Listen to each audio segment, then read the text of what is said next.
एक दान। चीन के चांगचू नामक प्रदेश में एक मठ था, जहाँ के महंत काफी ज्ञानी और कर्मठ थे।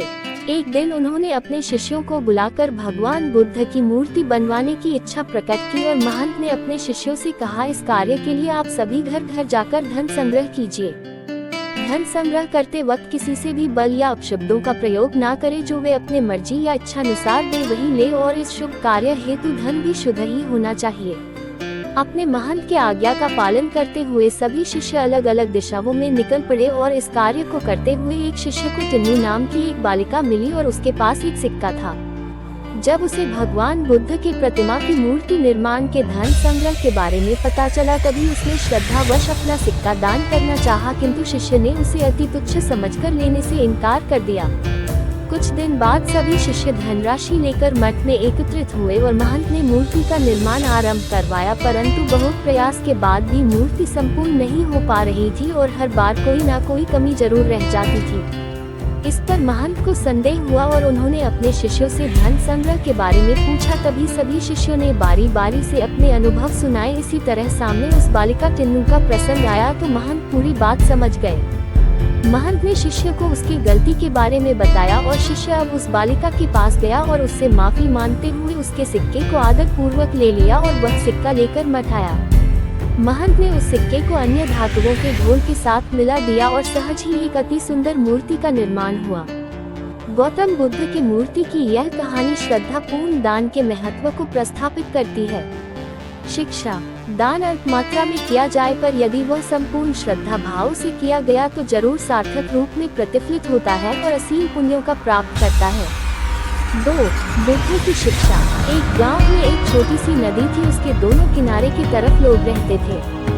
नदी के पानी से लोग अपना अपना काम चलाते थे और अपना सुखी जीवन बिताते थे। एक बार नदी के पानी को लेकर नदी के किनारे रहने वाले दोनों पक्षों के लोगों में झगड़ा हुआ और वे दोनों पक्ष एक दूसरे पर आरोप लगा रहे थे कि तुम ज्यादा पानी ले रहे हो। जब दोनों पक्षों में आपसी बातचीत में मामला नहीं निपटा तो वे मरने मारने पर उतारू हो गए। उनके पास जो भी हथियार थे उन्हें तत्काल निकाल लाए और एक दूसरे को मारने लग गए। तभी किसी ने जाकर भगवान बुद्ध को सूचना दी और उन्होंने दोनों पक्षों के मुखिया को बुलाया और लड़ाई का कारण पूछा। तभी दोनों मुखिया ने अपना अपना पक्ष रखा और बुद्ध ने दोनों की बातें शांति से सुनी। कुछ देर बाद गौतम बुद्ध ने मुस्कुराते हुए कहा, तो तुम लोग क्या करोगे? तभी दोनों पक्षों के मुखियों ने आवेश में आकर कहा, हम खून की नदियां बहा देंगे। तभी भगवान बुद्ध ने कहा, तो तुम्हें खून की नदियां चाहिए? तभी दोनों मुखिया हतप्रभ होकर भगवान बुद्ध की ओर देखकर बोले, नहीं, हमें पानी चाहिए। तब सहज भाव से बुद्ध ने कहा, अगर तुम खून बहाओगे तो तुम्हें खून ही मिलेगा, पानी नहीं। और कुछ देर रुककर गौतम बुद्ध आगे बोले, हिंसा सिर्फ हिंसा को ही बढ़ाती है और बैर सिर्फ और सिर्फ बैर को ही बढ़ाता है। नदी से ही सीख लो, वह कभी किसी से लगती नहीं और वह प्यार से अपने जल का सभी के लिए दान करती है। बुद्ध के इन शब्दों ने जादू जैसा काम किया और दोनों पक्षों के तनाव का समाधान आसानी से हो गया। दोनों पक्ष अब मिल बात कर नदी के पानी का उपयोग करने लगे। 3. बुराई। गौतम बुद्ध एक बार अपने शिष्यों के साथ प्रवास पर निकले और एक नगर से दूसरे नगर जाने के रास्ते में एक वन पड़ता था। वन क्षेत्र में प्रवेश करने के बाद कुछ देर चलने के बाद बुद्ध एक जगह रुक गए। उनके पीछे चल रहे शिष्यों समूह भी उन्हें देख उसी स्थान पर रुक गए, मगर शिष्यों के लिए वहां खड़ा रहना शिष्यों के लिए मुश्किल हो गया, क्योंकि वहां एक शव पड़ा हुआ था। उस शव की दुर्गंध वहां के वातावरण में फैल रही थी। तभी शिष्यों ने वस्त्रों से अपनी नाक बंद कर ली, पर बुद्ध शव की ओर ही देखते रह गए। एक शिष्य ने साहस कर गौतम बुद्ध से कहा, भगवान, यहाँ से जल्दी चलना ही उचित होगा और यहाँ जो शव पड़ा है उससे बहुत ही दुर्गंध आ रही है। बुद्ध मुस्कुराते हुए सभी शिष्यों से बोले, बताए, इन सब में सौंदर्य दिखाई देता है। तभी शिष्य बोले, भगवंत, ये कैसा प्रश्न है? पर हाँ, शव में जीवन था तब तक सौंदर्य था और मृत्यु के बाद वही सौंदर्य समाप्त हो गया। तभी बुद्ध ने शव की ओर इशारा करते हुए कहा, जब कभी यह व्यक्ति जीवित रहा होगा तब इसके दंत बहुत ही सुंदर रहे होंगे। मृत्यु के बाद भी इसके दंत देखकर यही साबित होता है। तभी बुद्ध की यह बात सुनकर सभी शिष्यों ने शव की ओर देखा और पाया कि बुद्ध सही कह रहे थे। तब शिष्यों को भान हुआ कि शव में भी अच्छाई हो सकती है। शिक्षा। सौंदर्य निर्जीव वस्तु में भी नजर आ सकता है, लेकिन इसके लिए दृष्टि गौतम बुद्ध के समान बुराई में भी अच्छाई देखने वाली होनी चाहिए। गुलाब की एक शाखा में फूल की तुलना में कांटे ही अधिक होते हैं, लेकिन हम फूल ही चुनते हैं, कांटे नहीं। और ठीक इसी तरह किसी में भी उसकी 100 बुराइयों में भी अच्छाई देखनी चाहिए। 4. सच्चा समर्पण। एक राजा गौतम बुद्ध का दर्शन करने अपने पास का एक आभूषण लेकर आया था। गौतम बुद्ध उसके इस अमूल्य भेंट को स्वीकार करेंगे, इसके बारे में उसे शंका थी, इसलिए वह अपने दूसरे हाथ में वह राजा एक सुंदर गुलाब का फूल भी लेकर आया था। राजा को लगा भगवान बुद्ध इसे अस्वीकार नहीं करेंगे, और गौतम बुद्ध से मिलाने के बाद जैसे ही उसने अपना हाथ में रखा रत्न जड़ित वह अमूल्य आभूषण आगे बढ़ाया तो मुस्कुराकर बुद्ध ने राजा से कहा, इसे नीचे फेंक दो।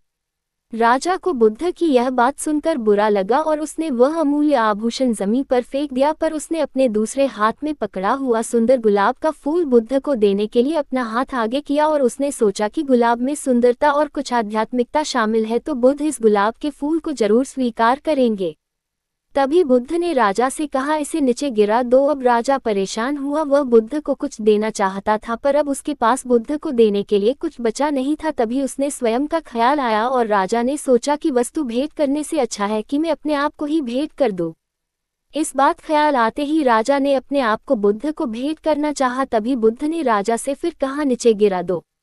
गौतम बुद्ध के शिष्य भी वहां मौजूद थे, वे राजा की स्थिति को देखकर हंसने लगे। तभी राजा को बोध हुआ कि मैं अपने आप को समर्पित करता हूँ कहना कितना अहंकारपूर्ण है।